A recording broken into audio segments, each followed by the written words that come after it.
Bonjour à tous, j'espère que vous allez bien. Je vais vous proposer dans cette courte vidéo un petit corrigé du QCM que je vous ai envoyé hier matin.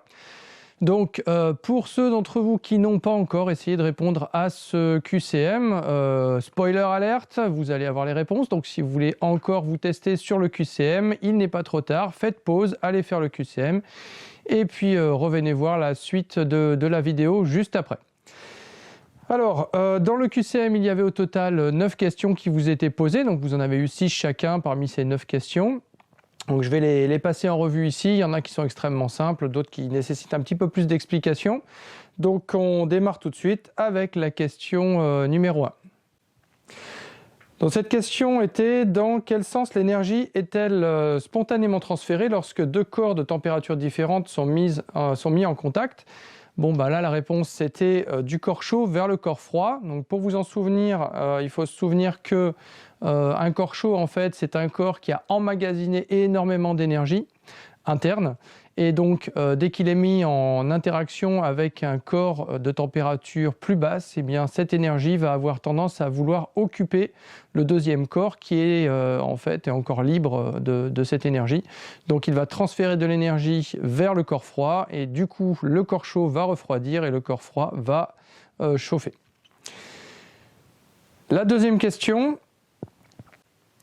parmi les propositions suivantes, lesquelles correspondent à des modes de transfert thermique? Bon, donc là, il y avait quelques petits pièges.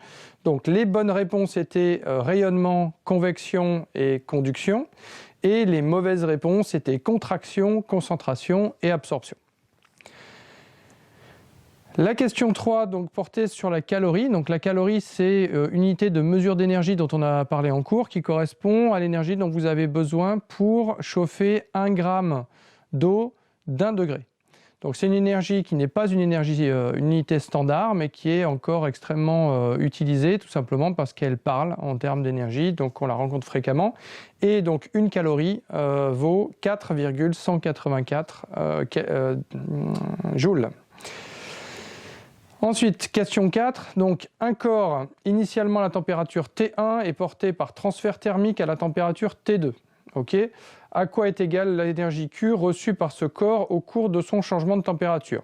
Donc il y avait différentes propositions qui vous étaient faites. Et en dessous, il y avait une petite note qui était que dans ces expressions, donc petite n correspondait au nombre de moles, petit m correspondait à la masse, et c correspondait à la capacité thermique massique.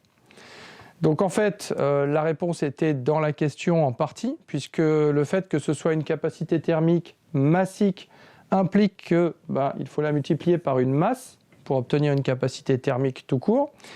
Et donc du coup, c'était forcément une formule qui démarrait par mc. Et ensuite derrière, donc le Q et le grand Q donc qu'on avait ici était défini comme étant l'énergie reçue par le corps. Donc, si le corps a sa température qui augmente, eh bien cette énergie doit être forcément positive. Ce qui fait que si le T2 est plus grand que le T1, donc on a un delta T ici, si le T2 est plus grand que le T1, le Q doit être positif, donc c'est la bonne réponse ici. Question 5, donc, dans laquelle des unités suivantes, une enthalpie massique de changement d'état, également appelée chaleur latente massique, est habituellement exprimée? Donc en fait c'est pareil, on a une partie de la réponse qui est directement dans la question, puisqu'il s'agit d'une grandeur massique, donc ce sera forcément par unité de masse. Autrement dit, l'unité se terminera ici par kilo. Et puis il s'agit d'une énergie, l'enthalpie c'est une forme d'énergie. Donc du coup, il nous faut une unité d'énergie en premier. Donc on aura ici des kilojoules, puisque c'est le kilojoule qui vous était proposé. Donc l'unité adéquate est le kilojoule par kilogramme.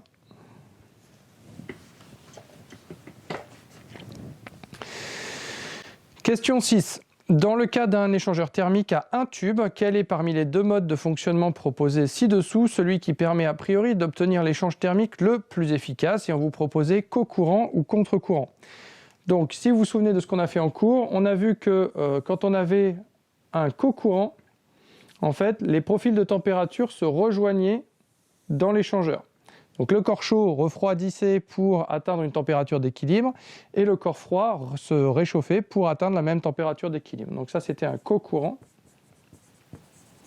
Et dans le cas d'un contre-courant,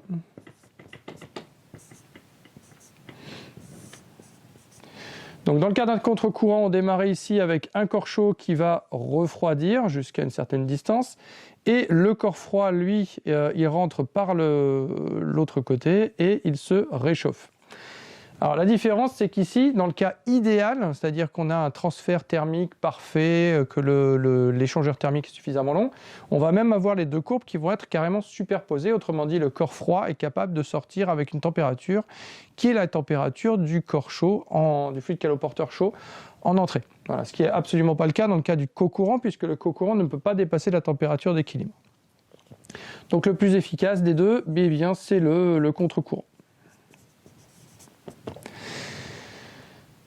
Donc question 7, dans le cas d'un échangeur thermique à cocourant, à un seul tube, la température de sortie du fluide initialement froid est toujours supérieure à la température de sortie du fluide initialement chaud. Donc ici, on a un système à cocourant, donc on est dans ce cas ici, et on vous demande de vérifier si la température de sortie du fluide initialement froid, donc le fluide froid c'était celui-ci, donc sa température de sortie c'est celle qu'on va avoir ici, est toujours supérieure à la température de sortie du fluide initialement chaud. Donc le fluide initialement chaud, c'est celui-là, et sa température est ici. Alors en fait, la réponse c'est non, puisque forcément, c'est le fluide chaud qui amène l'énergie thermique, donc en aucun cas ici, vous pouvez avoir la température du fluide qui était froid, donc qui va capturer l'énergie, qui va dépasser la température du fluide chaud qui est envoyé dans l'échangeur thermique. Question 8, une masse de 10 kg d'eau dont la température initiale est le 10 degrés Celsius. Alors, on va faire un petit schéma.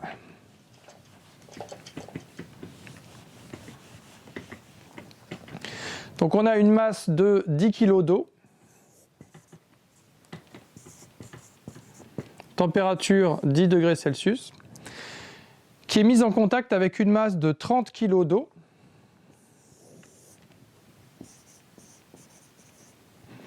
à la température de 30 degrés Celsius. Voilà, et on vous demande la température d'équilibre atteinte par ces deux masses d'eau à l'équilibre en l'absence de perte thermique, etc. Donc là, en fait, pour obtenir la température d'équilibre, il suffit de faire une moyenne des deux, puisqu'on a les mêmes capacités thermiques pour les deux liquides. Donc en fait, la température d'équilibre, ici, elle va être égale à la température 1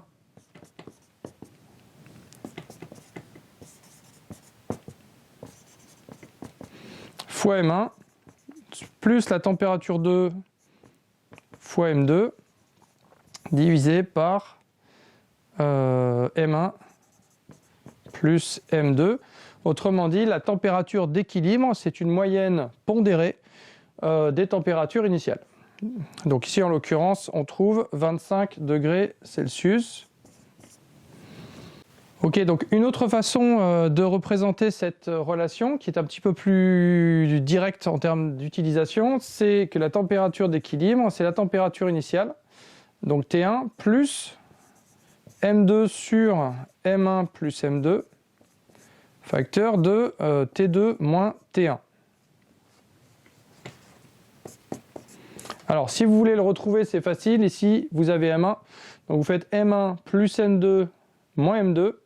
Donc ici, les M1 plus M2 s'annulent, ça vous donne le T1, et il vous reste du coup moins M2 T1 sur M1 plus M2, qui se met en facteur, et vous obtenez le T2 moins T1. Donc dans le cas présent, ce qu'on avait, c'était une masse 2 de 30 kg, masse 1 plus masse 2 faisait 40 kg, donc ça veut dire qu'ici on a 3 quarts de T2 moins T1, T2 moins T1 ça fait 20 degrés Celsius, donc 3 quarts de 20 degrés Celsius, ça fait 15 degrés Celsius. On additionne ça à la température initiale qui était de 10 degrés, on trouve les 25 degrés Celsius. Donc on vous dit dans question 9, donc question 9, on considère un échangeur thermique en régime stationnaire, le fluide chaud est de l'eau, il entre à la température de 90 degrés Celsius et ressort à la température de 50 degrés Celsius. Le fluide froid est également de l'eau, il entre à la température de 10 degrés Celsius et ressort à la température de 30 degrés Celsius. Le débit de fluide chaud est de 20 kg par minute. Quel est le débit de fluide froid en l'absence de perte thermique et entropique? Donc là, un petit peu la même chose. On a un échangeur, ici.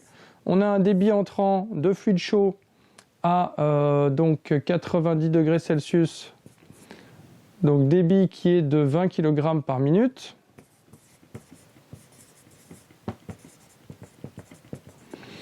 La sortie, même débit forcément, puisque le liquide ici est incompressible, à la température de 50 degrés Celsius. Et pour le fluide froid, on a une entrée qui se fait à 10 degrés Celsius et qui ressort à 30 degrés Celsius. Alors j'ai choisi ici un cas particulier. L'idée était de vous faire travailler sur ce qui se cache un petit peu derrière. Il n'y a pas de calcul à faire, presque pas, puisque ici vous avez les deux mêmes fluides caloporteurs des deux côtés. Et vous avez un fluide qui perd 40 degrés à la traversée de l'échangeur, tandis que l'autre fluide en gagne 20. Ok ? Donc ça veut dire que la quantité d'énergie ici qui a été perdue par ce fluide dans l'échangeur, quand elle est restituée au fluide froid, elle le fait monter d'une température qui est 2 fois plus petite que la baisse de température ici, ce qui en fait traduit le fait que vous avez chauffé 2 fois plus d'eau que ce que vous avez refroidi ici au niveau du circuit chaud. Autrement dit, le débit d'eau là est forcément le double du débit d'eau que vous avez dans le circuit chaud. Je le refais, vous baissez ici de 40 degrés Celsius, ici vous montez de 20 degrés Celsius, ce sont les mêmes fluides, il n'y a pas de perte, donc forcément pour que ça puisse fonctionner, il faut que le débit d'eau dans le circuit froid soit exactement 2 fois plus grand que le débit d'eau dans le circuit chaud. Donc la réponse ici c'était 40 kg par minute.